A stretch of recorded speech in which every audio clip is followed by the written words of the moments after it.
The sky cracked open with fire and thunder as the enemy fleet poured into Sector 9 from deep space like a swarm of angry wasps. The defense satellites didn't even fire before they were vaporized. The warning sirens didn't help anyone. The outer colonies were gone in hours. Captain Yalan Wade, once a cargo pilot, now wore combat gear stained with ash and oil. He ducked behind a broken wall of a burned-out building, holding his pulse rifle tight. His squad was dead. The city was dying, but he was still breathing. Something wasn't right about this invasion. The attackers didn't talk. They didn't respond to surrender signals or return any communication. They weren't here to rule. They were here to erase. Yalan ran through smoke and rubble, hearing faint cries from the broken streets. The sky above was black and red, streaked with the glow of burning ships and collapsing towers. His boots crunched over glass and ash as he searched for survivors. Then he heard something strange, soft, almost like a whisper. It wasn't human. It wasn't a machine either. He raised his rifle and stepped carefully through the collapsed archway of what used to be a train station. In the center of the ruined platform sat a figure tall, thin, covered in tattered fabric and strange armor plates. Glowing silver chains hung from her shoulders like trophies, and her skin shimmered with an unnatural pale light. She looked up at him slowly, her eyes glowing blue like dying stars. Yalan froze. He had seen her before in war briefings, on bounty boards, and on the galaxy's top wanted list. She wasn't just a killer, she was the monster feared by both humans and aliens. They said she wiped out entire warships on her own, and laughed while doing it. She was the one they called Scourge of the Void, the monster. But she didn't move. She just sat there with one arm cradling her side, leaking dark blood that shimmered like oil in water. Her breathing was weak. Her armor was cracked. She was broken. Yalan pointed his rifle at her chest. She didn't flinch. Her glowing eyes stared into his. Then, with a voice softer than the wind, she spoke. "Don't hurt me. I didn't want this war." Yalan blinked. Monsters didn't talk like that. They screamed. They roared. They killed. But she sounded like someone who had lost everything. He stepped closer, gun still raised. "You're the one they said destroyed Terra Nova Station. You killed thousands?" Her face didn't change. Her voice came again, lower this time. "They hurt me first. They used me. I ran. I fought back. Now I'm the villain because I didn't die quietly." Yalan felt sweat roll down the back of his neck. This wasn't what he expected. He had come here to survive, maybe save a few people. But now he was standing in front of the galaxy's most feared monster, and she looked like she was already dying. "What are you doing here?" he asked. She looked down at her wounds. "I was hiding, until your soldiers bombed the building. I was in." Yalan's mind raced. If anyone found out he didn't shoot her, he'd be court-martialed or worse. But something in her voice, it didn't match the stories. He lowered his rifle slowly. She didn't move. Her body shivered from cold and pain, and her head tilted slightly, watching him. "You trust me?" she whispered. "No," he said, "but I think I hate this war more than I hate you." She gave a small nod and slumped forward. Yalan rushed to catch her before she hit the ground. Her skin was warm, but not like a human's. It buzzed faintly, like silent energy pulsing just under the surface. She didn't resist as he pulled her into cover, wrapping her in a torn thermal cloak. She pressed her head lightly against his shoulder and breathed out slowly. "You're the first one who didn't scream when they saw me." Yalan didn't know what to say. He looked down at the monster, the weapon, the legend, and saw a scared, wounded girl instead. He didn't know what she was. He didn't know what would happen next. but for now, in the middle of fire and ruin. He held the galaxy's most wanted monster in his arms, and she let him. Yalan sat in the wrecked hallway of a dead building, his back against cracked stone, holding a thermal blanket tight around the alien girl. The heat of battle still echoed outside, far in the distance, but here it was quiet, like the city had paused to breathe. She rested against his side, weak but awake. Her skin was cold now, her strange armor plates dull. The glow in her eyes had faded, but she still watched him carefully, like a wounded animal ready to flee. He didn't know what to call her. She had no name on the bounty posters, just titles: the monster, the scourge, the ghost of Sector 7. But monsters didn't bleed like this. Monsters didn't whisper soft words while their hands trembled. Yalan opened a small medical kit and began treating the gash on her side. The blood was dark and shimmered like oil, but it didn't hiss or burn. She winced, but didn't pull away. "You're not screaming," she said in a low voice. "You're not attacking." Yalan replied. A faint smile touched her lips for just a second before vanishing. "Why did you run from them?" he asked. She looked up at the broken ceiling, where stars peeked through the smoke. "They made me. Not born. Built. Modified to fight in wars I didn't understand. One day I saw a child burn in crossfire. That was enough. I escaped."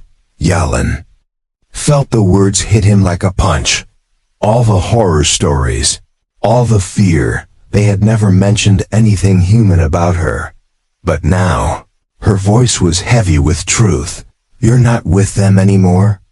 he asked. "No," she said, her eyes growing hard. "Now they hunt me to cover what they did. I'm a ghost they can't erase." Yalan stared into the shadows for a while. He knew what the military did to its secret weapons. Disappearances, black sites, erasures. It wasn't supposed to happen to beings who could think and feel, but it did. He handed her a water pouch, and she drank slowly, carefully. "You've been alone a long time," he said. "Yes," she replied. "Until now." They didn't speak for a while. The silence wasn't uncomfortable. It was strange, but it felt like a moment they both needed. Then a loud crack echoed from the street. Yalan stiffened and peeked through a broken window. A patrol of soldiers moved in the distance, scanning with drones. "They're looking for survivors," he said.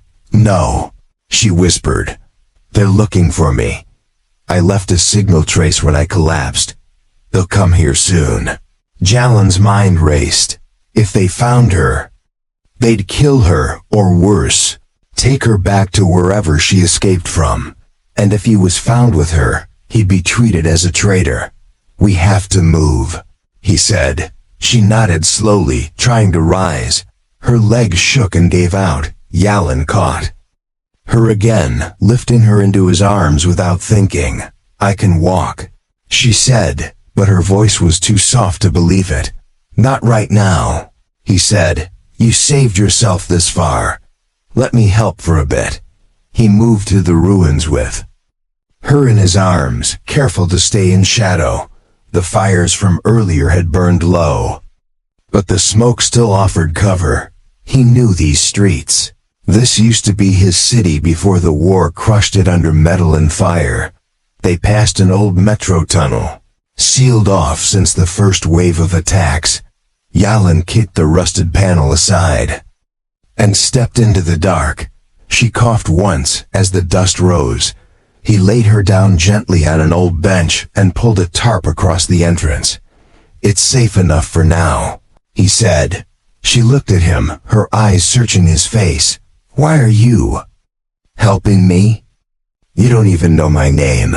He hesitated, then said, "You can tell me when you're ready, but right now you need rest."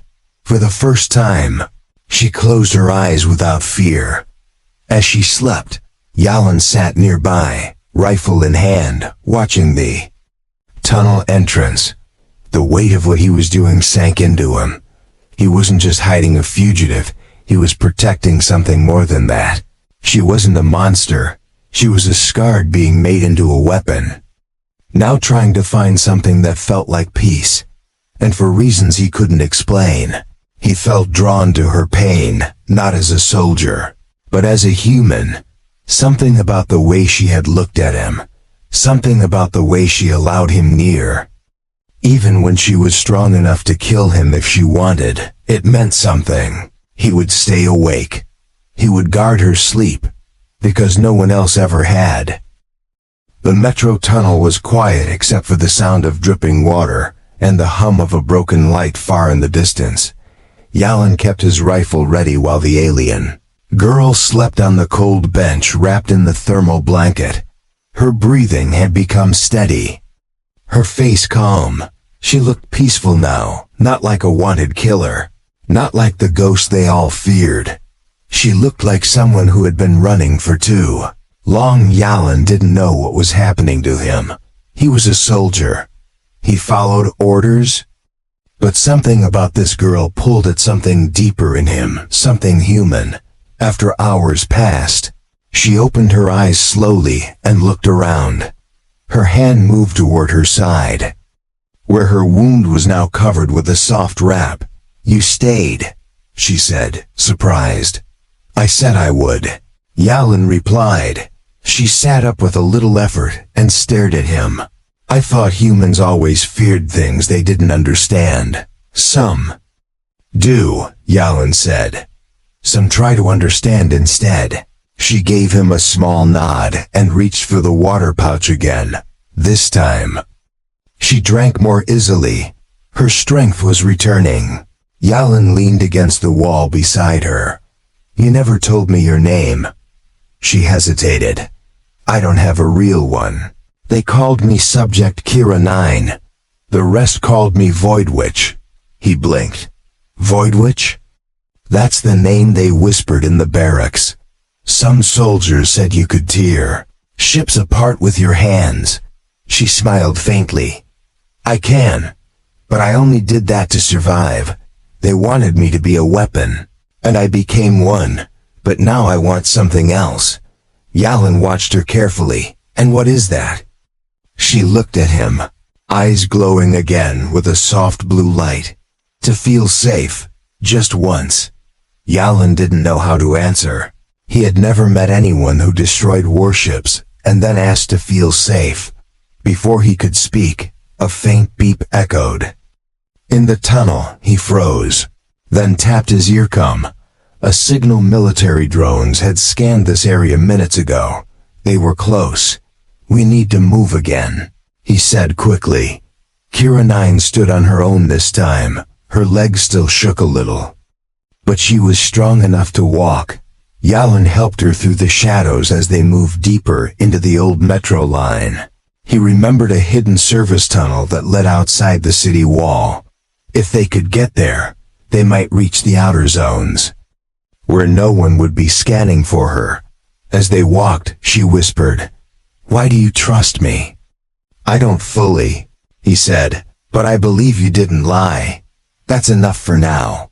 The tunnel turned darker, and dust filled the air. Old tracks bent under their boots, and forgotten posters flapped in the wind coming from a broken vent. Suddenly, they heard a faint buzzing sound. A drone. Yalan grabbed her hand and pulled her behind a rusted pillar. The drone hovered into the tunnel, scanning with red light. It passed slowly, then turned back. She was breathing hard. Her scars glowed under her armor, reacting to her stress. Yalan could feel the warmth from her skin even through his gloves. "Easy," he whispered. "We're almost clear." Once the drone left, they kept walking until they reached the old service tunnel. The metal door was half open, rusted shut at the bottom. Yalan pushed with his shoulder while she pulled with one arm. Together, the door groaned open enough for them to slip through. They entered a wide sewer corridor that smelled like mold and metal. But ahead was sunlight, real light from outside the wall. Kira 9 blinked as they stepped into the light. The ruined city looked far behind them now, and the open plain stretched ahead. Yalan looked at her. "We need to find shelter out here. Maybe an old farm or bunker, something not on the maps." She nodded. "I know a place. A crashed ship I hid in once before. Not far." They walked through the dry grass in silence, the wind brushing their faces. For a long time, it felt like they were just two people lost in a broken world, not a soldier and a monster. At sunset, they reached a slope covered with burned trees. Half hidden in the rocks was the wreck of a small scout ship. Its hull cracked, its beacon long dead. Inside it was quiet and dry. Yalan set up a light and checked. The space, it wasn't much, but it would do. Kira 9 sat down and unstrapped her chest armor. Her skin underneath was covered in deep scars, old and fresh, running across her side and shoulder like lightning strikes. Yalan looked away at first, but then she turned to him and said softly, "You can look. I don't let anyone else see them, but you're not like them." He turned back and met her eyes. She wasn't just letting him see the scars, she was letting him in, letting him witness the pain she carried alone. He sat beside her without a word. For the first time since the war began, the silence felt warm. The wrecked scout ship creaked in the wind, its hull groaning with old damage. But inside it was quiet and warm, protected from the cold night air that swept across the ruined plains. Yalan sat near the small heat lamp, watching Kira 9 as she rested on a padded corner of the ship. She had removed most of her armor now, revealing the glowing scars along her shoulders and back. They pulsed faintly in the dim light, like stars trapped under her skin. She didn't hide them anymore. Not from him. He still didn't understand why she trusted him. But he knew one thing. She wasn't the monster they said she was. She was something else. Something broken but strong. She looked at him and asked, "Are you afraid of me?" Yalan shook his head slowly. "I was at first. Now. No, I don't think I ever saw you clearly before. Just the stories. The fear." She leaned her head against the cold wall, closing her eyes. "Fear is useful. It keeps them away, but it also keeps me alone." Yalan didn't know what to say. To that, he had felt alone too, even surrounded by soldiers. But her loneliness was sharper, older, deeper. They spent the next few hours in silence, fixing the ship's systems and setting traps outside in case someone tracked them. They worked like a team, without needing many words. At night, she curled up near him, her head resting gently against his shoulder again. "I haven't slept this close to anyone in years," she whispered. "You're safe here," he said quietly. She nodded but didn't speak again. The next morning, Yalan checked the scanners they had set up around the area. One of them was blinking. Movement on the northern ridge. He grabbed his rifle and stepped outside. The sun was still low, painting the hills with orange light. Wind carried dust and dry leaves across the ground. Then he saw them, a small group of soldiers in dark armor, creeping along the ridge with weapons drawn. They were sweeping the area carefully. Yalan returned inside and spoke quickly. "They're here. 5 or 6 of them. Special forces from the look of it. They know you're alive." Kira 9 stood and pulled on her armor with slow, practiced movements. "Then I'll end it. I won't run again." "No," Yalan said. "You don't have to fight them alone. We face them together." She looked at him surprised. "You'd fight your own kind?" "I'm not fighting for them anymore," he said. "I'm fighting for what's right." Together they climbed the ridge. Staying low among the rocks, Yalin took position behind an old tower while Kira 9 vanished into the dust like a shadow. The first soldier stepped into view. Yalin fired, dropping him with a clean shot. The others shouted and returned fire, but the angle gave Yalin cover. Then the real terror began. Kira 9 moved through them like wind and lightning.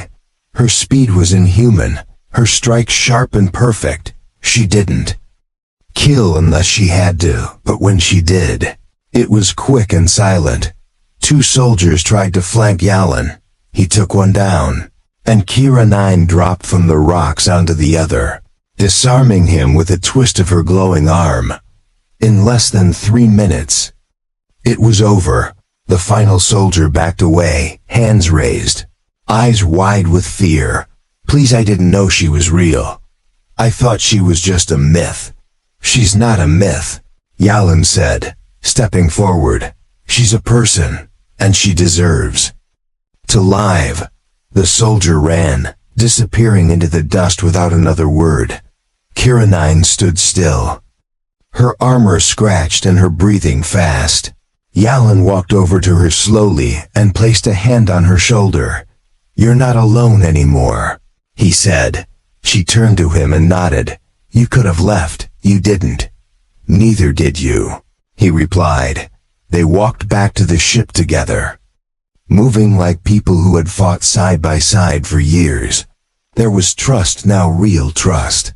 Inside the wreck, Kira 9 leaned against the wall and whispered, "I don't know what happens next. I've always been hunted.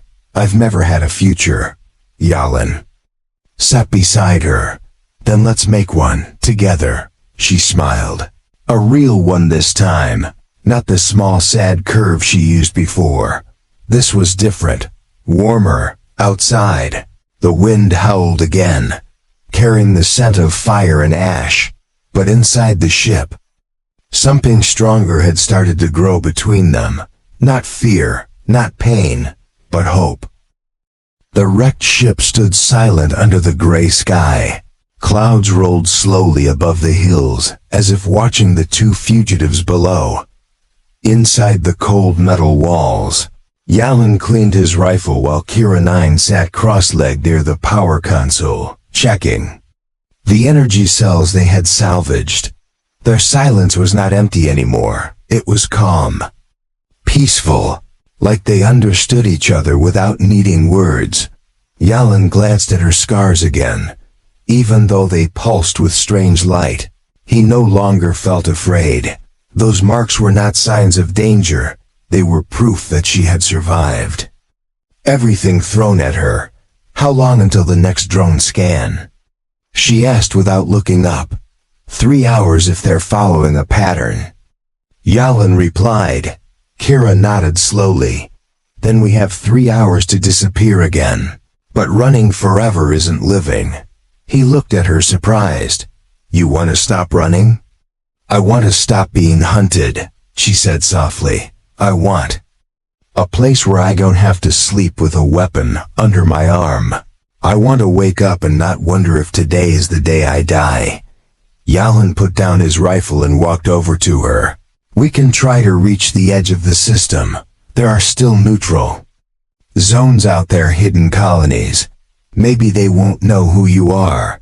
They always know," she said, her voice bitter. "I am not just wanted, I'm remembered. Every scar, every strike, every shadow. They see me before I even speak." Yalin crouched down beside her. "Then we'll go farther. Past the borders. Past the systems. Where the war still echoes. There has to be somewhere new." She looked at him, her expression unreadable. "And what about you? You'll leave everything behind for me?" "There's nothing left for me back there," he said. "The war took it all, my squad, my home, my peace. But with you, I feel something again, like I'm doing the right thing, like I'm alive again." She reached out slowly, placing her hand over his chest. Her fingers glowed faintly where they touched his uniform. You are the first human who touched me and didn't want power or control. Just truth. Their moment was broken by a sharp beep from the console. The sensors had picked up movement fast. Heavy, coming from the west. Kira stood immediately. Not soldiers, a hunter unit. I know their pattern. They send machines when soldiers fail. These things don't stop. Yalan pulled his gear together quickly. Then we don't fight here. We make them chase us somewhere we can win. Kira's eyes glowed brighter as she tapped into her suit and powered up the last energy core. I can overload the Rex fuel cell, lure them in, then detonate it remotely. It'll blind their scans and slow them down. Yalan nodded. You sure you want to blow up your old ship? She smiled faintly. It was never home. You are closer to that than this metal ever was. They packed what they could in minutes and moved through the rocks behind the ship. The hunter unit came into view four-legged, machines with bladed limbs and glowing red sensors. Their steps shook the ground from a ridge above. Kira activated the old ship systems one last time. The core hummed louder and louder until it screamed with unstable energy. Come on, she whispered. Smell the bait. The machines entered the wreck without hesitation. Yalan pressed the trigger. The explosion lit up the sky like a second sun, throwing fire and metal in every direction. The sound thundered across the valley, followed by silence. Kira fell to one knee, drained by the energy she used. Yalan caught her before she collapsed. You all right? He asked. I'm fine, she said with a weak breath. Just tired. He helped her up. And they began walking again, farther than ever before. The sun was rising behind them, casting long shadows ahead. After hours of walking, they found a cave hidden by vines and stone. Inside, it was dry, deep, and warm. They settled down once more. Kira rested her head in his lap, her hand gripping his gently. You should have left me back there. I couldn't, he whispered. You're going to get hurt because of me, she said. Maybe, he replied, but I'd rather get hurt with you than be safe without you. She looked up at him, eyes glowing softly in the dark. Then stay close, because I don't want to be alone when they come again. Yalan leaned down and kissed her forehead gently. I'm not going anywhere. The monster the galaxy feared most had found someone who didn't fear her. And the soldier who had lost everything found something worth protecting again. Not a mission, not a cause, but her. Asterisk. The cave was quiet except for the wind outside brushing against the stone walls. Inside, the air was warm, and for a moment, it felt like time had stopped. Yalan sat close to Kira 9, his rifle resting beside him. His eyes focused on her glowing hand as it gently held his. She was breathing easier now, her body no longer shaking. Her strength was returning. But so was the weight of their situation. They both knew the explosion wouldn't stop the hunt forever. It only bought time. They'll send more, she whispered, breaking the silence. I know, Yalan said, but they won't find us easy again. We move at night. Hide in the day. We get off this world. We vanish. Together. Kira looked at him, her eyes soft and shining in the dark. I've never believed in the word together. Until now. Yalan smiled gently. You're not a weapon anymore. Kira, you're someone worth saving. You're someone worth fighting beside. She leaned her head against his shoulder and closed her eyes for a moment. What happens if we get to the edge? What if they never stop hunting? Then we keep running, he said, until they forget your name. Until we find a place so far, so hidden, they'll never reach us. A place where scars don't matter. She looked down at her arms, her shoulders, her glowing marks that once terrified fleets. Then she touched his face gently and said, "You're the only one who touched me like I'm not broken." "You're not broken," he said firmly. "You're wounded. Wounds can heal." The next morning, they moved again. They passed over old rivers, crossed cracked highways buried in dust, and climbed rocky hills under cloud-covered skies. They were heading for a rumored outpost, one left behind by traders years ago. It was hidden, forgotten, and off every map. Kira's senses were sharper than his. She led through paths no drone could scan. She showed him how to walk without leaving tracks, how to move like a shadow even in daylight. Yalan watched her with awe. She wasn't just powerful, she was graceful. She didn't just survive, she adapted. 3 days passed. Then they saw a small dome-shaped shelter built into a cliffside, covered in moss and stone. It looked like part of the mountain. Kira scanned the area with her arm implant. No signals, no energy signatures. "It's clean." They entered through a tight hatch. Inside were dusty crates, a solar panel set up, and enough supplies for 2 people. Yalan dropped his gear with relief. This could be it. A place to breathe. Kira nodded, walking slowly around the small shelter. "It's quiet. I like that." That night, they sat near a fire, sharing dried rations and looking out through the small window at the stars. Yalan turned to her. "What if this is the place? What if no one ever comes again?" She looked at him and said, "Then this is where I'll learn to live. Not hide, not run, just live." They stayed in the shelter for weeks. Yalan fixed the solar coms to scan for patrol signals. Kira began repairing an old hover bike they found stored in the back.